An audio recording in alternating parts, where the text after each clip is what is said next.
jusqu'à ce qu'il s'en trouve un qui acquiert la psyché factive de l'espèce émanative qui se trouve cachée en cet endroit. Celui-là est bien plus élevé que celui qui a pénétré la même psyché jusqu'à la création qui se cache dans son intérieur. Cela étant expliqué est à retenir, car nous en aurons besoin plusieurs fois. Mais puisque toutes les notions se retrouvent dans toutes les âmes, pourquoi dit-on que Caïn et Abel reçurent la psyché émanative? Il faut comprendre par là qu'ils reçurent toutes les espèces émanatives qui sont dans le système factif, toutes les espèces émanatives du système formatif et toutes les espèces du système créatif, qui sont en fonction de la psyché émanative, et enfin, et par soi, la psyché elle-même, et tout ce qui est en fonction de la psyché émanative. À retenir, de tous ceux qui reçoivent de telles âmes, on dit qu'ils reçoivent l'âme de Caïn et d'Abel. Nous en parlerons au chapitre 21. Ainsi toute l'espèce de Caïn et d'Abel est de l'espèce de la psyché, c'est-à-dire du royaume, et dans quelque lieu qu'il se trouve. Bien que Caïn ait reçu la psyché radicale et qu'Abel procède du microprosope, comme on l'a dit au chapitre 19, et bien qu'il ait conquis des degrés jusqu'au microprosope du royaume, ce dont nous reparlerons au chapitre 21. Ces espèces de Caïn et d'Abel sont dites des âmes neuves jusqu'à un certain point, sous le rapport des révolutions, chapitres 7 et 8. Mais il y a dans Caïn et Abel d'autres notions qui ne sont pas neuves et ressemblent aux autres âmes. Nous en parlerons au chapitre 21. De même que la psyché émanative se trouve dans tous les systèmes et existe sous l'espèce de la psyché, bien qu'elle fasse partie du genre émanatif. Ainsi se comporte l'esprit émanatif qui est contenu dans tous les systèmes, tout en restant sous la notion de l'esprit émanatif. La même chose se passe dans les autres espèces émanatives, unité, vitalité, mentale et psyché. Il nous faut répéter ici ce que nous avons déjà dit au chapitre I. Il y a dans l'homme 248 membres et 365 vaisseaux, ce qui donne 613 préceptes, qui sont autant de racines des âmes. Là, dans chaque membre il y a 3 notions, la chair, les vaisseaux, les os. Toutefois les vaisseaux ne font pas partie du nombre 365, ils ne sont que les extrémités des nerfs et des veines qui s'étendent et se perdent dans la chair, de sorte que les termes des vaisseaux sont la chair elle-même, comme cela est connu des anatomistes. Les veines sont pleines de sang, c'est de là qu'il se répand et s'écoule dans la chair, de façon à servir d'aliment à celle-ci. La plus vile de ces 3 espèces est la chair, ensuite les vaisseaux, parce que ce sont eux qui apportent la nourriture à la chair, et sont dispersés en elle à travers tous les membres, de façon à être rassemblés en un écheveau. L'espèce des os l'emporte de beaucoup sur tout le reste à cause que l'on sait qu'ils renferment les moelles, et non pour leur valeur propre. Dans chacune de ces espèces, chair, vaisseau et os, on trouve les étincelles des savants, des ascètes, des gens de commerce et des gens du peuple. La vraie racine elle-même se compose des sages ou des studieux.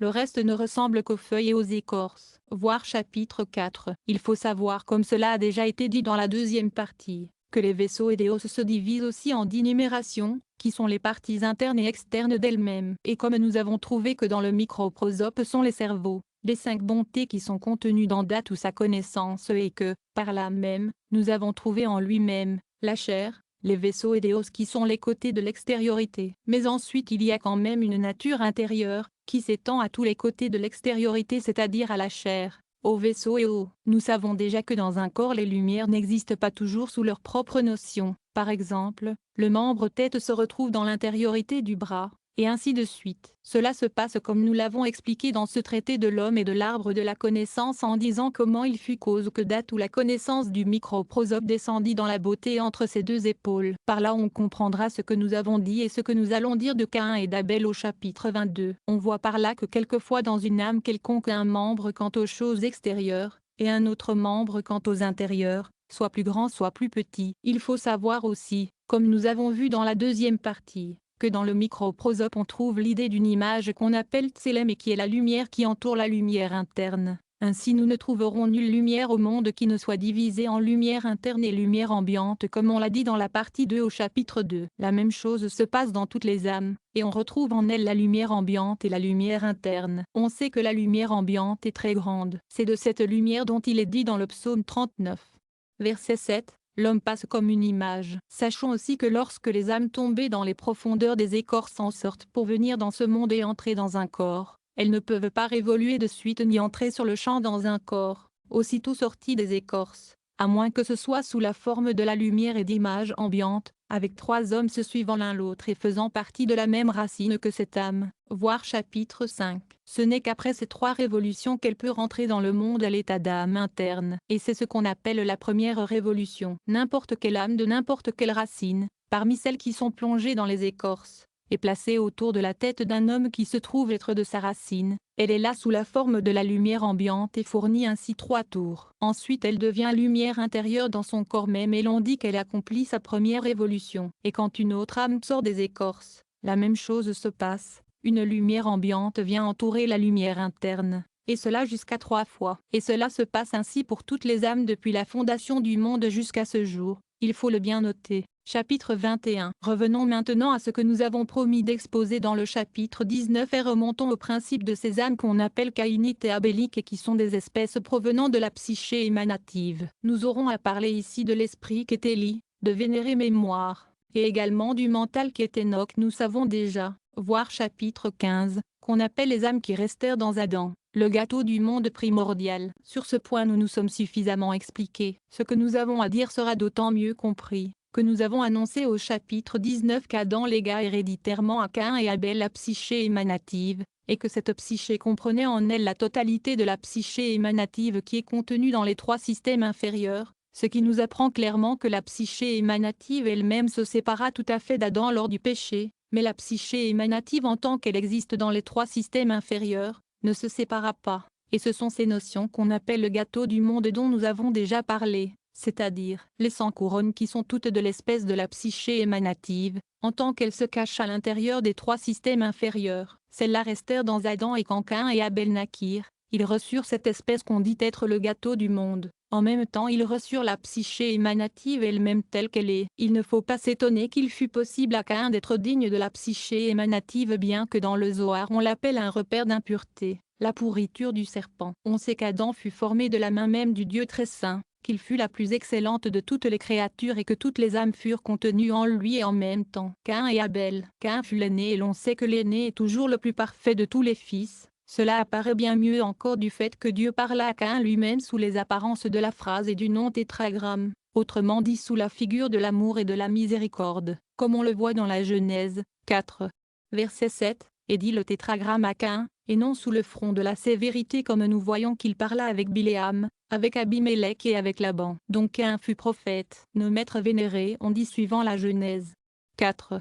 Verset 15 que Dieu posa un signe sur Caïn et c'est la lettre Vav de son tétragramme qui lui imposa, ainsi qu'on le dit dans le supplément 3. On y dit même qu'il fut digne du jardin de l'Éden et non seulement cela mais aussi qu'il le plaça dans un lieu préférable à tous. La lettre Vav est la lettre de vie, c'est pourquoi il en fut marqué afin que personne ne pût venir le frapper. Or il n'y a qu'un homme tout à fait excellent qui puisse avoir obtenu cela de Dieu. Aussi bien dans le Zohar, section Bereshit folio 36, colonne 2, il est considéré comme ayant reçu la louange et la gloire par-dessus les autres en sa qualité de premier-né. On trouve aussi dans la Genèse que Dieu, qui soit loué, lui dit à lui-même, Genèse 4.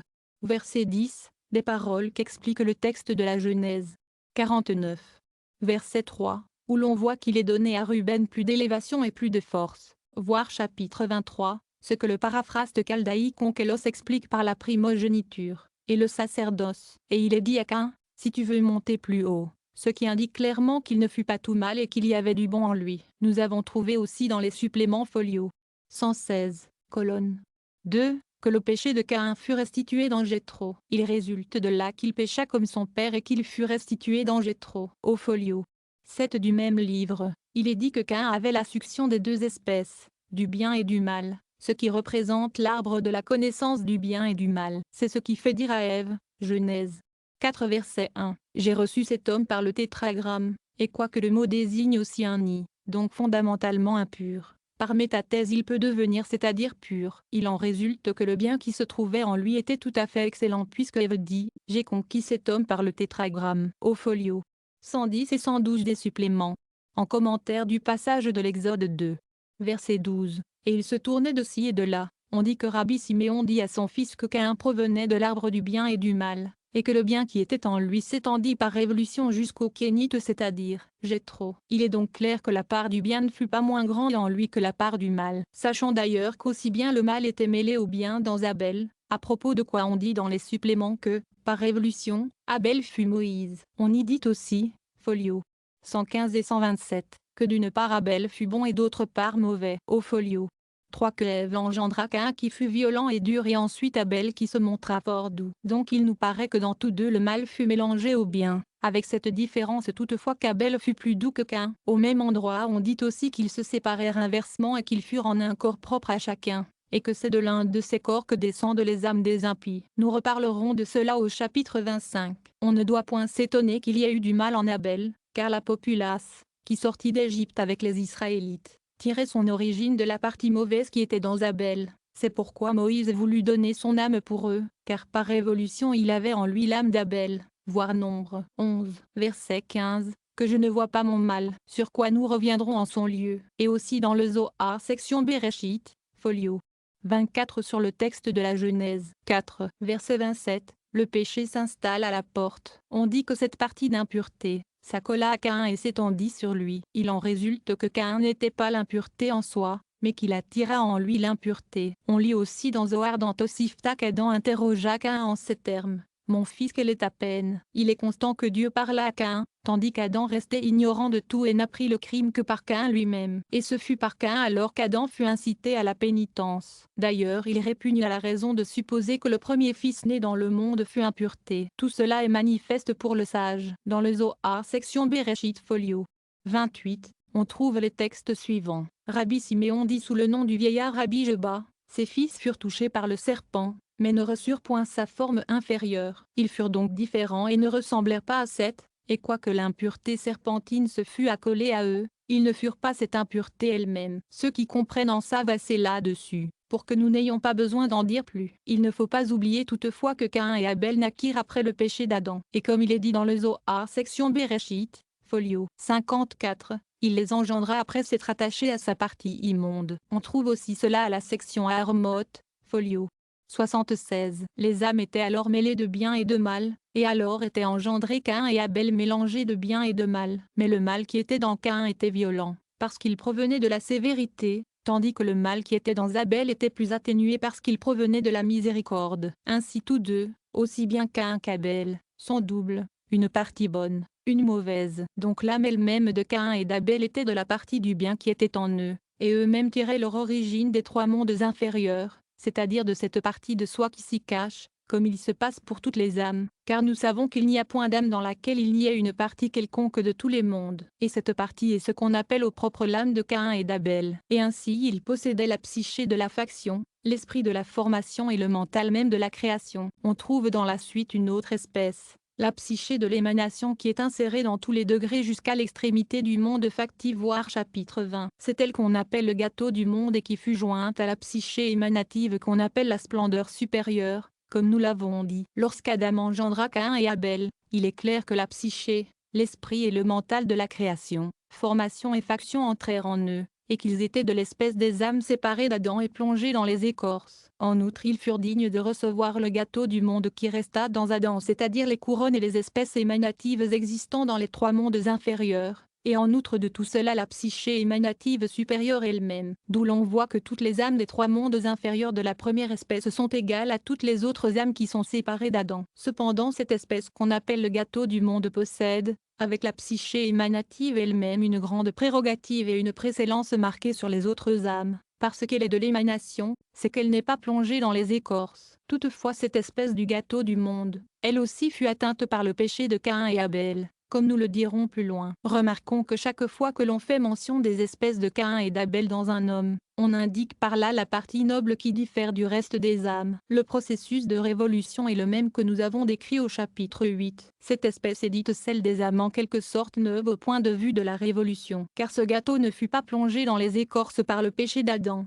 péché qui fut cause de la mort, ce que nous expliquerons plus loin, lorsque nous traiterons du passage qu'il faut accomplir dans le sépulcre, littéral, du coup au malheur, à supporter dans les tombeaux, et où nous déclarerons qu'il ne peut y avoir restauration que par la mort. Or, puisque le gâteau n'avait point été plongé dans les écorces au moment où vinrent Caïn et Abel, il venait en la même qualité première, que s'ils étaient antérieurement venus dans Adam lui-même, de sorte que cette arrivée n'était pas considérée comme une arrivée nouvelle. Ainsi lorsque Caïn et Abel moururent, ils étaient dans le même cas que s'ils avaient encore été dans Adam. C'est pourquoi quand ces âmes viennent pour la première fois au monde on les appelle des âmes neuves, et elles peuvent, dès le premier tour, conquérir tous les degrés jusqu'à la psyché émanative inclusivement, mais ils ne peuvent pas aller plus loin que la psyché émanative, parce qu'au début Caïn et Abel n'avaient pas reçu plus que la psyché émanative, et qu'ayant péché il l'avait